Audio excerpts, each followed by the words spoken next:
It was a magpie, one of these birds known for how smart it is. There is a full, plastic thing of water, a water bottle. And it was full. So the magpie goes over and sips out the water. The beak is only, an inch and a half long or an inch at most. So it goes in until it can't reach the water anymore. So what does it do? It goes off to the side, gets a rock, just the right size, drops it into the water bottle. It raises the level of the water. Thereby displacing water. Here it is. That is heavy. You've got the video. There it is. And so it comes and it goes back and gets another stone, drops it in, and every time it drops it in, the water level rises and it can drink more water. And it keeps doing this. That's pretty amazing. It's not going to go away. All the data support this. So now I've got this Big Bang thing. Is this embedded in something bigger? Ooh. So when you put like quantum physics and general relativity and you try to come up with some bigger understanding, deeper understanding, string theorists have been all into this, you get a multiverse. We didn't pull that out of our ass. That came out of the equations. So how old is the multiverse? I don't know. It's definitely older than our universe because it birthed our universe and it births other universes and it births, the way the equations drive it, an infinity of universes. What does it mean to be dead? Okay, it used to be, did you fog a mirror that was held up in front of you while you were laying there on your bed? All right, and if you didn't fog the mirror, you were judged to be dead. They would put you in a coffin, and in some parts, it is told, there's a string that they put into the coffin as they buried you, and they put it over a tree branch and connected to a bell. If you woke up, you would pull the string, and that's where you get the term dead ringer, okay? You would pull the string, and you come rescue me because you buried a living person, okay? So, Mars has a 24-hour day, approximately. It's tipped on its axis. It has polar ice caps, as we still do for now on Earth. It goes through seasons. We think there's a reservoir of water that was once there on the surface and now frozen as a permafrost. So if there's any planet that is terraformable, it would be Mars. By the way, the value of water in space is $10,000 a pound. If you lasso a comet and you say this is a lot of fresh water, I guess you can bring it back down to Earth, but that's expensive. You're better off selling it to NASA for $9,000 a pound, because it costs them $10,000 a pound to put water into orbit. Go into the center of a black hole, it's a singularity. All the theories say the matter occupies zero volume, thereby having infinite density. And that's kind of weird. What? No, you can't have infinite. No, that's a limit of Einstein's theory. The Newton's laws of motion and gravity worked. They worked not only for galloping horses, it worked for the moon in orbit around the Earth, and the Earth in orbit around the sun, and Jupiter's moons in orbit around Jupiter. But wait a minute, it doesn't work for Mercury. Mercury's orbit is not following Newton's laws. Is there something wrong with the data? Let's check it. Data's correct. Oh my gosh, what's happening? Einstein comes along and says, I have a new understanding of gravity and a new understanding of motion. And it accounts for this weirdness in Mercury's orbit. What was the weirdness? Its shape was not exactly what Newton's laws of gravity would give you. Its shape could only be accounted for when you throw in Einstein's theory of general relativity. Why? Because the sun's gravity is so monstrous and Mercury's orbiting close enough to it that it's being influenced by extra phenomenon going on in the universe that's the product of very high and significant gravity. Newton's laws don't stop working where they used to work. Apollo to the moon used only Newton's laws because Einstein didn't matter at those scales. The moon and Earth and rockets, we're not going fast enough for any of that to matter. But when you start going fast enough, you cannot use Newton's laws. You have to use a deeper understanding. If there's any planet that is terraformable, it would be Mars. The reason to do it is not to protect our species in case an asteroid comes and hits our Earth. That's the wrong, fine, it makes a headline, but think about it. If you have the resources to terraform Mars and ship 1 billion people there, you have the resources to deflect an asteroid from Earth, right. Okay? According to our known laws of physics, in the cooling universe, every matter and antimatter particle pair would have annihilated, made a photon. The photon would have cooled, and no more matter would have been made, and we would have had an entire universe of just light. But that is not the universe we occupy. One out of basically 1 million of these reactions, 1 out of 1 million, the photon did not make a matter-antimatter pair. It just made a matter particle. what it was very You're trying to find out why. Yeah. And I'm just saying, it is that. How do that you we have as a stop species. a gigantic existential you don't asteroid? It's go in and you deflect it. How? Oh, by any shove on it that's sideways? Well, you're president of the United States, No, well, yeah, right? okay. There's a massive asteroid. It's going to crash into the world. Yes, we have engineering plans for deflecting asteroids, and there are multiple ways to do it. You can have a gravitational tug, where you can have a spacecraft that sits just ahead of it, and the two of them will want to drift towards one another, but you take the spacecraft and put little retro rocket, and if you get this early enough, 1 centimeter per second, tiniest amount will accumulate over time, and you just have to make it so that it overshoots Earth or undershoots Earth. In the universe, there was so much energy, every particle could be made. So watch what happens. You have a pocket of energy, it becomes mass. And the only way we know that can happen is if it becomes a particle and an antiparticle pair, matter and antimatter. So the opposite of an electron is a positron. It looks just like an electron, but among other things, it has the opposite charge of an electron, positron. Okay? Every particle has an antiparticle. In the early universe, the temperature was very hot. And above certain thresholds of temperature, what happens is matter no longer stays as matter. It can freely move back and forth between itself and energy. And we have the recipe for this. It comes from E equals mc squared. We all know that equation.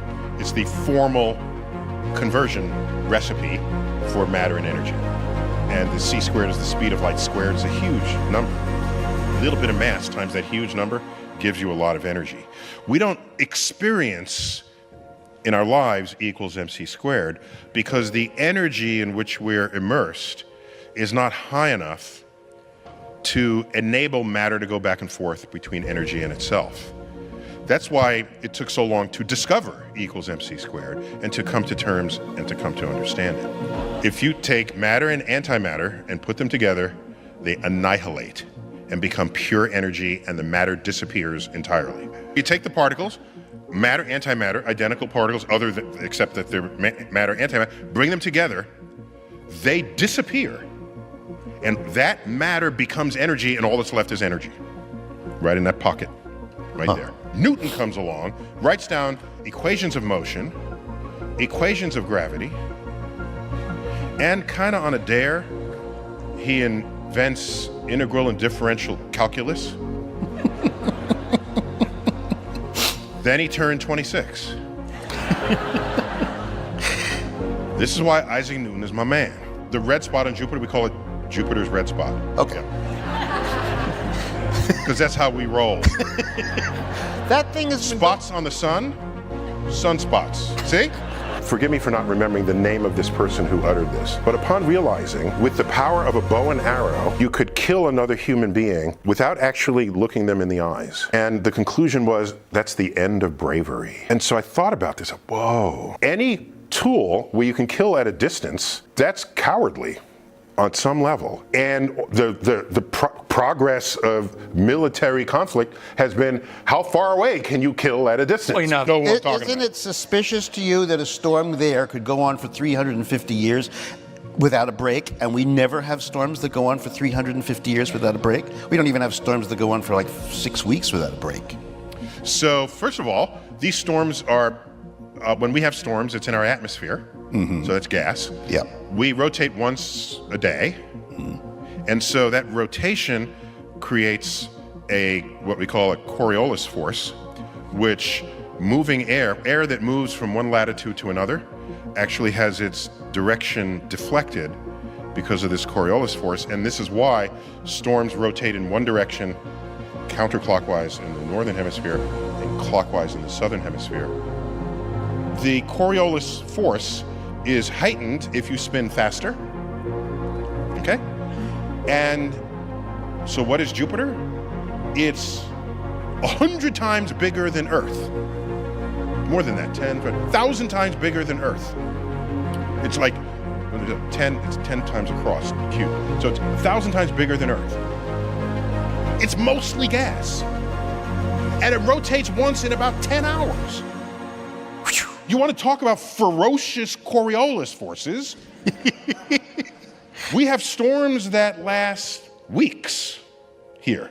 Hurricanes that pick up and they go weeks on this little speck we call Earth that has this much atmosphere on it.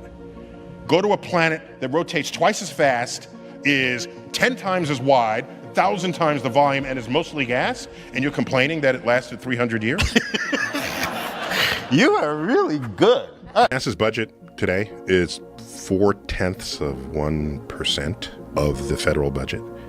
If you take $1, 0.4%. I will quantify that for you. Take a dollar bill and imagine that's your tax dollar, and you can like cut it to whatever percent you want. So let's cut 0.4% off of the edge. That doesn't get you into the ink. You're still in the white area. Border around Yeah. it. You wouldn't even notice. They take that dollar. You could trim that off the dollar and pay for anything.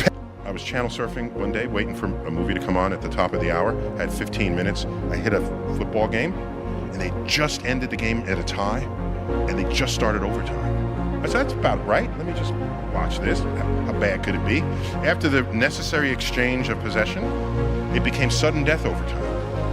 And then one of the teams, Cincinnati Bengals, got within 50 yards, and they kicked the field goal. And the ball rotated up. It hit the left upright of the goalpost and went in. And I said, ooh, wait a minute. And I said, which stadium is this? What's the latitude? And I looked at the orientation of the stadium, I did a calculation, and then I tweeted. And I said, the overtime winning field goal by the Cincinnati Bengals was likely aided by a 1/3 of an inch deflection to the right, imparted by Earth's rotation. Which People lost their minds. I was asked about the movie Guardians of the Galaxy, and they asked me, well, the ships that are going through space, they make noise, and clearly, does that upset you? Because in space, where there is no air, no one can hear you scream. But no one can hear you explode either, nor will you hear engines or anything. And so they said, does that upset you? And I said, I bought into the idea that this movie has a talking raccoon that shoots artillery from heavy weaponry off its shoulder. If I can accept that, I'm good with whatever else they deliver in the film. If you really want to levitate, if this is really important to you, I tried to calculate how many cans of beans this would require. Then you got to kind of hold it in. Yeah. All right. Then let loose. Suddenly. Yes. And in principle, for the duration of the thrust, you can levitate briefly. What scares you most about civilization? We're losing our capacity to distinguish what is true from what is not, what is objectively true. And the methods and tools of science are exquisitely designed to establish what is objectively true. And objective truth is, I perform an experiment, I get a result. Other people perform other experiments, get the same result. It repeats, there it is. Line up 1,000 people and give them a coin, and everybody's flip the coin. And about half will get tails, half will get heads. If you got tails, sit down. That's 500 left, approximately. Mm-hmm. Have them flip. Half get heads, 250 of you sit down. Now we're left with 2. Do it again. Go from 250 to 125 to 60, 30, 15, 8, 4 to 2 to 1. Okay? In this experiment. It's not an unthinkable experiment. Mm-hmm. This person who survived this exercise flipped heads 10 consecutive times. Now here's what journalists do. They go up to that person and they say, how do you feel? Well, I knew I had felt that head's energy halfway through, and I was feeling it, did they ask anyone else if they felt that head's energy? No, they only interviewed that guy. Okay? I'm not done. Essentially, every time you do this experiment, somebody's gonna flip heads 10 consecutive times. So you wanna say, oh, this is a special universe in which that happened? No, because of the nature of the fact that you have 1,000 experiments happening all the time, there's gonna be one where somebody flips heads 10 consecutive times. Every time you do this experiment. I don't think we command dimensions. Yeah, right. We are prisoners within them. Take time, for example. We are a prisoner of the present. Right. Forever transitioning between our inaccessible past and our unknowable future.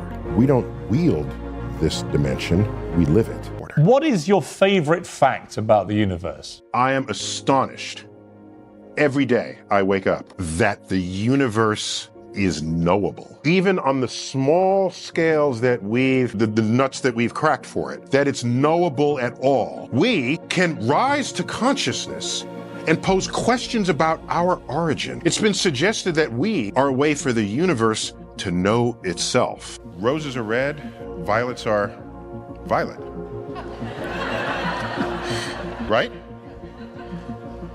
Is it, I mean, who came up with violets are blue? What is that? I'm in there, I order hot chocolate, and I order it with whipped cream, of course, right? And it comes to the table, and there's no whipped cream. And I said, I ordered this with whipped cream, and they said, oh, we put it on. And I said, well, where is it? Oh, he said, it's sunk to the bottom. I then said,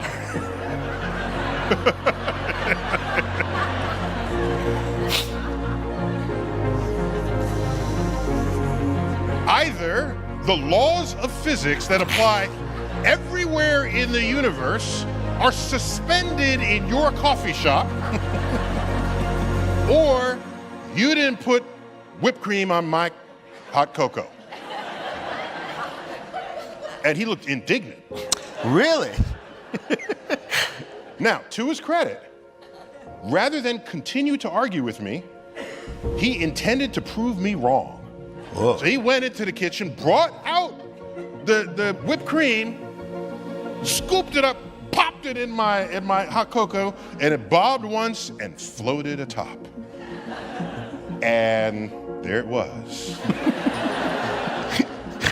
Did you Of course whipped cream has to float. Because, first of all, before it was whipped cream, it was cream, okay? And old timers remember, what does cream do in unhomogenized milk?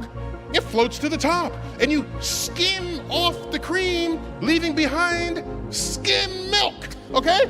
This is how that works. Now you take the heavy cream and then whip it, putting air into it. It is not gonna sink on any known liquid devised by man, okay? Oh, by the way, I have a photon joke. Can I tell it? Tell the photon. Okay. A photon checks into a hotel. The bellhop hat comes up and says, do you have any luggage? And the photon says, no, I'm traveling light.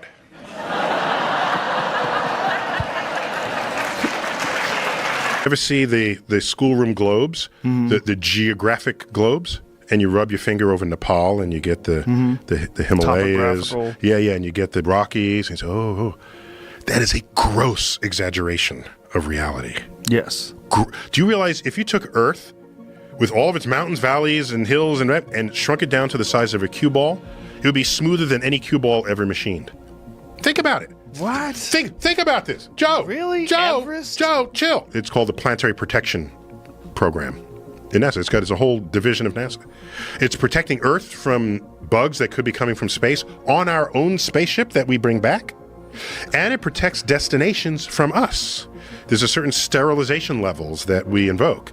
The Cassini spacecraft We plunged that back into Saturn in its death when we were done with it and ran out of money, we're done with it, plunged into Saturn to vaporize. We didn't leave it in orbit around Saturn. Why? Because it might have crashed into one of Saturn's moons that might have life.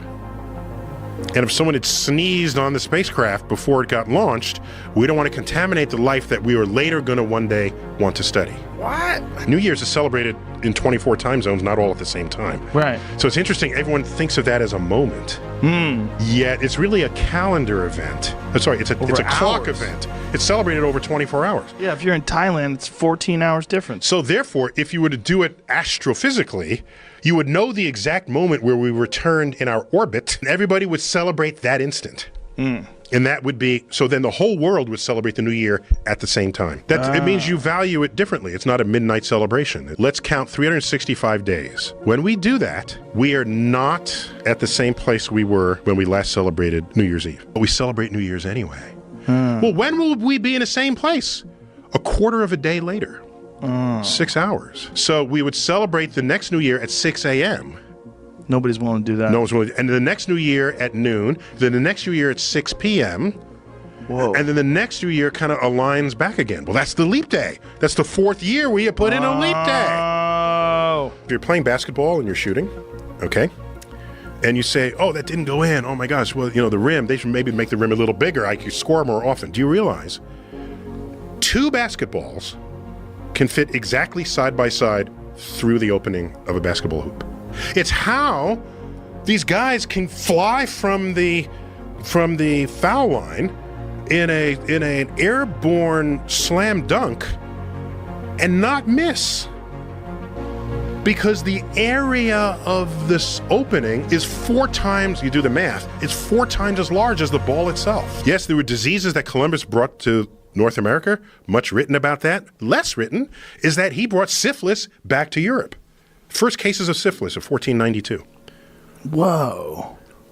And then it They got skyrocketed. syphilis from the Native Americans? Yes. I was captain of my high school's wrestling team. So I was a geek person who could actually kick your ass, okay? And I saw how my fellow geeks, because that's the community that I associated with, card carrying, were treated by the football quarterback and the popular kids and the kids who are all beautiful and the ones who, and I imagined my future as a superhero, defender of the geeks. Wow. So that you put up a little, bat signal, whatever, geek signal, put a few digits of pi, and I come flying in, and there's a wedgie in progress, right? Do you know the deepest part of Earth's crust? No. The Marianas Trench, off the coast of the Philippines, in the Pacific Ocean. That's the deepest part. Deepest part, goes 6 miles down. The highest point on Earth's surface, the tip of K1. Where is K1? K1, it's the Himalayan mountains. Okay. In Nepal. How high up is that? It was 28,000 feet. So it's like 5 miles up. The distance between the lowest point on Earth's surface and the highest point on Earth's surface is 11 miles. That is less than the length of Manhattan, yet we are 8,000 miles in diameter. Wow.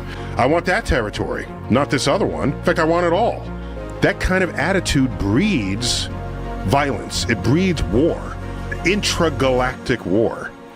So it may be that the very kind of civilization that could peacefully colonize a galaxy is not the kind of civilization that would colonize the galaxy at all. Oof, that's heavy. I did the last television interview with Professor Stephen Hawking. I said to him, what is, in your estimation, the biggest threat to mankind? And he said, when artificial intelligence learns to self-design. And other people have extrapolated that to mean, look, the thing is, when AI gets really advanced and gets potentially sentient, it will look at human beings and think, well, this lot are a complete waste of time. And they'll just basically kill us all. And make a world for themselves. Yes. Right.